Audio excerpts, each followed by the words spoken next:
Last time हमने देखा कि कैसे एक छोटे से बालक नचिकेता ने यम के दिए हुए अनलिमिटेड प्लेजर्स को ठुकराकर ज्ञान का कठिन मार्ग चुना, श्रेयस का मार्ग। But what if he had said yes? क्या होता अगर कोई सच में अपनी हर डिजायर, हर इच्छा को पूरा कर पाता? मान लीजिए 1000 साल तक। क्या उसे वो मिसिंग डॉट मिल पाता, वो फुलफिलमेंट जिसे हम सब ढूंढ रहे हैं? हमारे इतिहास महाभारत में एक ऐसे राजा का वर्णन है, एक ऐसे राजा की कहानी है जिसने ये एक्सपेरिमेंट खुद पर किया।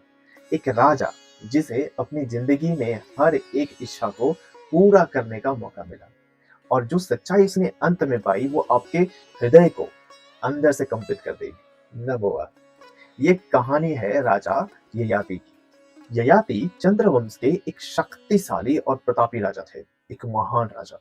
वो राजा नहुषा के बेटे थे। उनके बड़े भाई यति ने राज्य छोड़कर संन्यास ले लिया था, इसलिए ययति को राजगद्दी मिली। शौर्य, सुंदरता, शक्ति सब कुछ था उनके पास। उनका विवाह हुआ देवयानी से, जो दैत्य गुरु शुक्राचार्य की पुत्री थी, और उनके साथ दासी बनकर आई असुर राज की बेटी शर्मिष्ठा। एक मिनट, ये दैत्य गुरु शुक्राचार्य की पुत्री से विवाह क्यों? ये शर्मिष्ठा कौन है और वो दासी बनकर क्यों आई? ययाति को चक्रवर्ती सम्राट कहा जाता था क्योंकि उन्होंने सारी दुनिया पर राज किया था। ये कहानी महाभारत, भागवत पुराण और मत्स्य पुराण में मेंशन है। ध्यान देने वाली बात ये है कि ये जो कहानी है वो एक पौराणिक कहानी, और पुराणों की रचना क्यों की गई थी? इस तरह के जटिल उत्तरों को समझाने के लिए। धर्म, सत्य, रत, असत्य, तम, अहंकार, काम, मोक्ष ऐसे शब्दों के अर्थ और उसके भाव को समझाने के लिए इन कहानियों की रचना की गई थी। ये बात सत्य है कि इनमें से कुछ कहानियां वास्तविक हैं और कुछ काल्पनिक हैं, ताकि आम लोगों को जो ज्यादा सोच विचार नहीं कर पाते, जो ज्यादा तार्किक नहीं है, जो अपने दैनिक जीवन में बहुत व्यस्त रहने के कारण इन सारी चीजों पर विचार नहीं कर पाते, उन्हें ये कंसेप्ट समझाया जा सके, सो दैट कि समाज में स्थिरता रहे। शास्त्रों में एक प्रश्न है कि जो सारी कलाओं के बारे में जानता है, जिसे सब कुछ का ज्ञान है, उसे क्या कहते हैं? पुरुषः कीदृशो वेति प्रायेण सकलाः कलाः। उत्तर है नागरिक। अरे, ये कैसा प्रश्न और ये कैसा विचित्र उत्तर! संस्कृत में नगर का शाब्दिक अर्थ है जहाँ कलाएं, संस्कार, व्यवहार, विज्ञान और संस्कृति का संवर्धन हो। यानी जहाँ art, good upbringing, etiquette, behaviour, science and culture का एक साथ ग्रोथ हो, संवर्धन हो। और नागरिक वो है जो इन्हीं सभी विद्याओं का ज्ञाता हो, यानी जो इन सब को जानता हो। क्यों? ये जानना जरूरी क्यों है? क्योंकि इसके बिना कोई भी समाज बहुत लंबे समय तक टिक नहीं पाएगा, वो कोलैप्स कर जाएगा। आप बताओ, क्या आप एक नागरिक हो? क्या आपके पास ये सारी विद्याएं हैं? चलिए टॉपिक पर आते हैं। इसलिए इन कंसेप्ट्स को कहानी के रूप में ढाला गया ताकि सभी को इसका ज्ञान हो सके और समाज स्थिर हो सके, क्योंकि कहानी से चीजें अच्छे से समझ आती हैं। अब इस कहानी में आगे बढ़ते हैं। तो राजा ययाति पांडवों और यादवों दोनों के पूर्वज थे। आप लीनियर चार्ट में देख सकते हो कौन कहां से आया। उनके पास वो सब कुछ था जो एक मनुष्य चाह सकता है, लेकिन उन्होंने एक ऐसा कार्य किया जिसे हम सबको एक बहुत ही बड़ा सबक मिलता है। आइए जानते हैं। ययाति के पिता नहुष थे, जो एक समय में इंद्र का पद संभालते थे और पृथ्वी पर चक्रवर्ती राजा भी थे। लेकिन उनके अहंकार की वजह से सप्तऋषि, जो 7 सेजेस थे, उन्होंने श्राप दिया और वो सांप बन गए। इसके बाद ययाति को राजगद्दी मिली क्योंकि उनका बड़ा भाई, जैसा बताया था, यति ने संन्यास ले लिया था। ययाति के जीवन में जो सबसे इंपॉर्टेंट टर्निंग पॉइंट था, वो था उनका देवयानी से मिलना। देवयानी शुक्राचार्य, जो असुरों के गुरु थे, उनकी पुत्री थी, और शर्मिष्ठा, वृषपर्व, जो कि असुरों का राजा था, उसकी पुत्री थी। दोनों क्लोज फ्रेंड्स थे। एक दिन दोनों नदी में नहा रही थी। इंद्र ने हवा का रूप लेकर उनके कपड़ों को मिक्स कर दिया। जब वो नदी से बाहर आई तो शर्मिष्ठा ने गलती से देवयानी के कपड़े पहन लिए। देवयानी को ये बात बहुत बुरी लगी और उसने शर्मिष्ठा को फटकार के कहा, अरे राक्षसी की बेटी, तू मेरे कपड़े कैसे पहन सकती है? दोनों के बीच बहस हुई, जिसमें देवयानी का कहना था कि तुम्हारे पिता मेरे पिता के मंत्रों का लाभ उठाते हैं। मेरे पिता के बिना तुम्हारे पिता साम्राज्य चला ही नहीं पाएंगे, उनका साम्राज्य बर्बाद हो जाएगा। इससे शर्मिष्ठा को गुस्सा आ गया और उसने कहा, मेरे पिता तुम्हारे पिता के मंत्रों का लाभ उठाते हैं, ठीक है, लेकिन तुम्हारे पिता मेरे पिता की उदारता पर जीते हैं और उनसे भीख मांगते हैं। इस बहस से क्रोध में आकर शर्मिष्ठा ने देवयानी को कुएं में धक्का दे दिया और चली गई। संयोग से उस जंगल में राजा ययाति शिकार कर रहे थे। जब ययाति को देवयानी की आवाज सुनाई दी तो वो कुएं के पास गए और देवयानी को बाहर निकाला। देवयानी ने अपना परिचय दिया और वो शुक्राचार्य की पुत्री है ऐसा कहा। फिर उसने एक चतुराई दिखाई। उसने कहा कि क्योंकि ययाति ने उसका हाथ पकड़ा है तो अब वो उसका पति है और उसे अब ये सबके सामने स्वीकारना होगा। पानी ग्रहण एक शास्त्रीय विवाह क्रिया है। कन्यादान के समय पति पत्नी का हाथ पकड़ता है, तब विवाह सिद्ध होता है यानी संपन्न होता है। ये रिचुअल हम आज भी विवाह में देखते हैं। ययाति पहले तो संकोच में आ गए क्योंकि इंटरकास्ट मैरिज, ब्राह्मण कन्या का क्षत्रिय के साथ विवाह सोशली एक्सेप्टेबल नहीं था। ये वर्ण संकर का कारण बन सकता था, लेकिन देवयानी हट में थी और इवेंचुअली शुक्राचार्य ने भी परमिशन दे दी। अब वर्ण संकर भी एक ऐसा कंसेप्ट है जो लोग बहुत मिसअंडरस्टूड कर लेते हैं। इसे मैं एक अलग वीडियो में जरूर डिस्कस करूंगा। परंतु देवयानी ने ययाति के साथ ऐसा क्यों किया? कारण सरल है। देवयानी को ययाति पसंद आ गए और देवयानी भी समाज में एक पावरफुल पोजीशन चाह रही थी। भला राजमाता से बड़ा पद और क्या हो सकता है?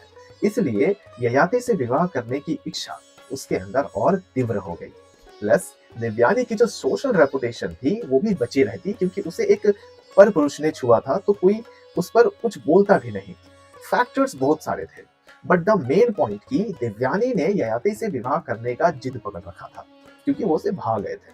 जब देवयानी अपने पिता शुक्राचार्य के पास गई और शर्मिष्ठा की इंसल्ट का कंप्लेन किया तो शुक्राचार्य ने वृषभ पर्व से डिमांड किया कि शर्मिष्ठा देवयानी की दासी सर्वेंट बनेगी। पर क्यों? बड़ी ही रोचक बात है।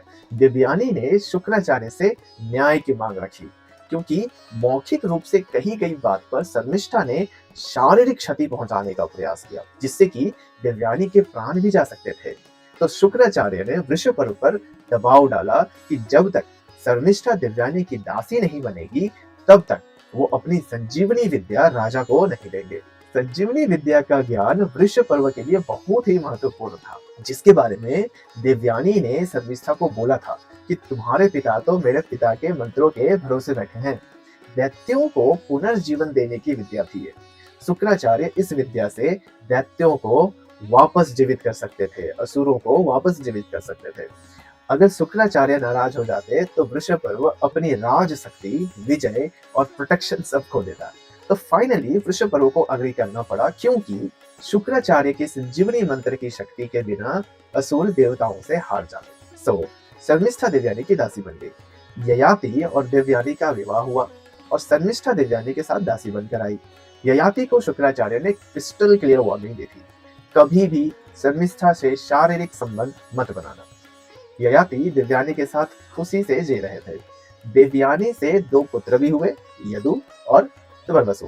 प्रॉब्लम ये था कि शर्मिष्ठा दासी तो थी किंतु वो ययाति से प्रेम कर बैठी। उसके मन में भी इच्छा जागृत हुई माता सुख को प्राप्त करने का। उसने ययाति से आग्रह किया कि वो उसे भी पुत्र दान करे। ययाति डायलेमा में था। एक तरफ शुक्राचार्य का वार्निंग था, दूसरी तरफ शर्मिष्ठा की रिक्वेस्ट थी।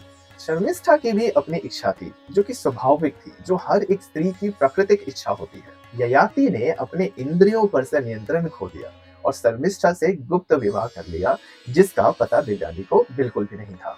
शर्मिष्ठा से 3 पुत्र हुए, द्रव्यो, अनु और पुरु। लेकिन सच तो सामने आना ही था। एक दिन देवयानी ययाति के साथ रथ यात्रा पर थी तो उसने जंगल में कुछ लड़कों को शिकार करते देखा। ये लड़के एक्चुअली शर्मिष्ठा के पुत्र थे। जब देवयानी ने उनसे पूछा कि उनके पिता कौन है तो उन्होंने ययाति की तरफ इशारा किया। देवयानी को जब सत्य पता चला तो वो क्रोधित हो उसने तुरंत अपने पिता शुक्राचार्य को इसकी सूचना दी। शुक्राचार्य का क्रोध लिमिट क्रॉस कर गया। उन्होंने ययाति को श्राप दिया, तुम पर वह बुढ़ापा आ जाए जो मनुष्यों को विकृत, कमजोर और कुरूप कर देता है। एक इंस्टेंट में ययाति का यूथफुल बॉडी बूढ़ा और कमजोर हो गया। ययाति ने शुक्राचार्य से क्षमा मांगी।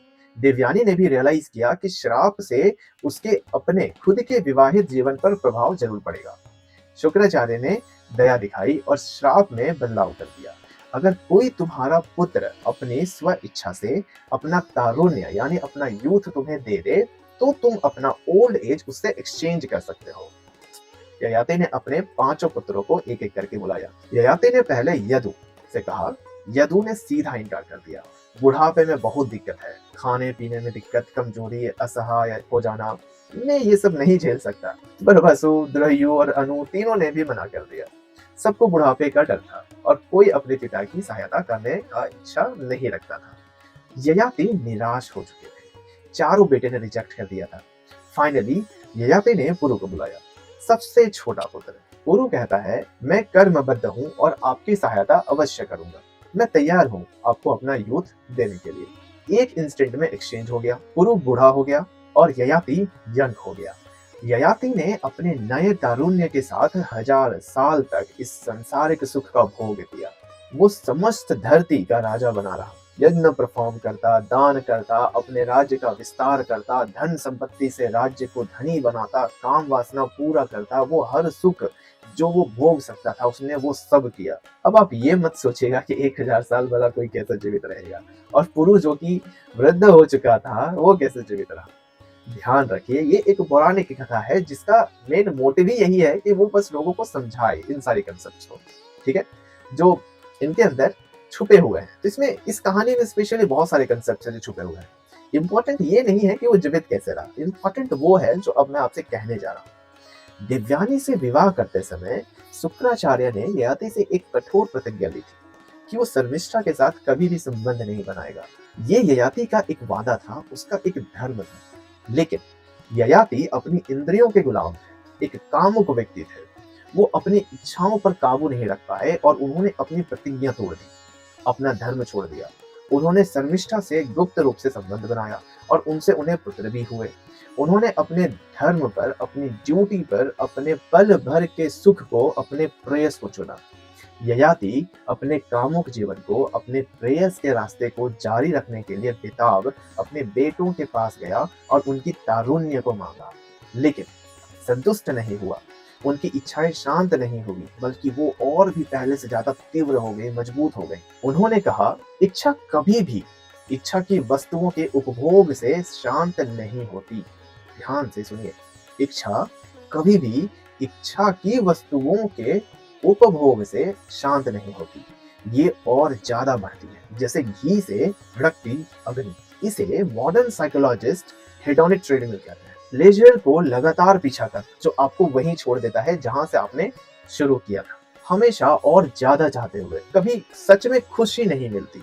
ययाति इस ट्रेडमिल पर 1000 साल तक दौड़ते रहे और इसने उन्हें कहीं नहीं पहुंचाया। वो वहीं के वहीं रह गए, इससे कुछ उन्हें हासिल नहीं हुआ। उस क्षण में जब उन्हें स्पष्टता मिली, क्लैरिटी मिली, उन्होंने आखिरकार प्रेयस और श्रेयस के बीच का फर्क समझा। उन्होंने तारुण्य अपने बेटे पुरु को लौटा दी और अपना बुढ़ापा स्वीकार किया और एक तपस्वी का रास्ता अपनाने के लिए संसार त्याग दिया, श्रेयस का रास्ता चुना। ययाति की कहानी हमारी कहानी। मीमांसा और वेदांत के बीच का जो फिलोसॉफिकल डिबेट है वो हमारा डिबेट है।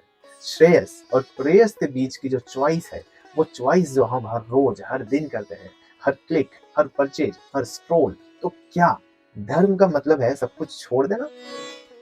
कि आपको भी 1000 साल चाहिए होंगे इन सारी चीजों को करने के लिए? दुनिया त्याग कर जंगल में रहना? बिल्कुल भी नहीं। एंशिएंट सीड्स, जो ब्रिलियंट साइकोलॉजिस्ट और सोशल इंजीनियर्स थे, वो जानते थे कि इंसानों की जरूरतें और इच्छाएं होती हैं। उन्होंने हमें एक बैलेंस्ड लाइफ के लिए एक सोफिस्टिकेटेड ब्लूप्रिंट दिया, एक ऐसा फ्रेमवर्क जो हमारे एम्बिशंस, हमारे डिजायर्स, हमारे रिस्पॉन्सिबिलिटीज और हमारे स्पिरिचुअल गोल्स सबको एक साथ सम्मान देता है। और ये शायद अब तक का सबसे प्रैक्टिकल लाइफ मैप है जो डिजाइन किया गया है। हम उस ब्लूप्रिंट को अगले एपिसोड में एक्सप्लोर करेंगे। तब तक के लिए मिलते हैं।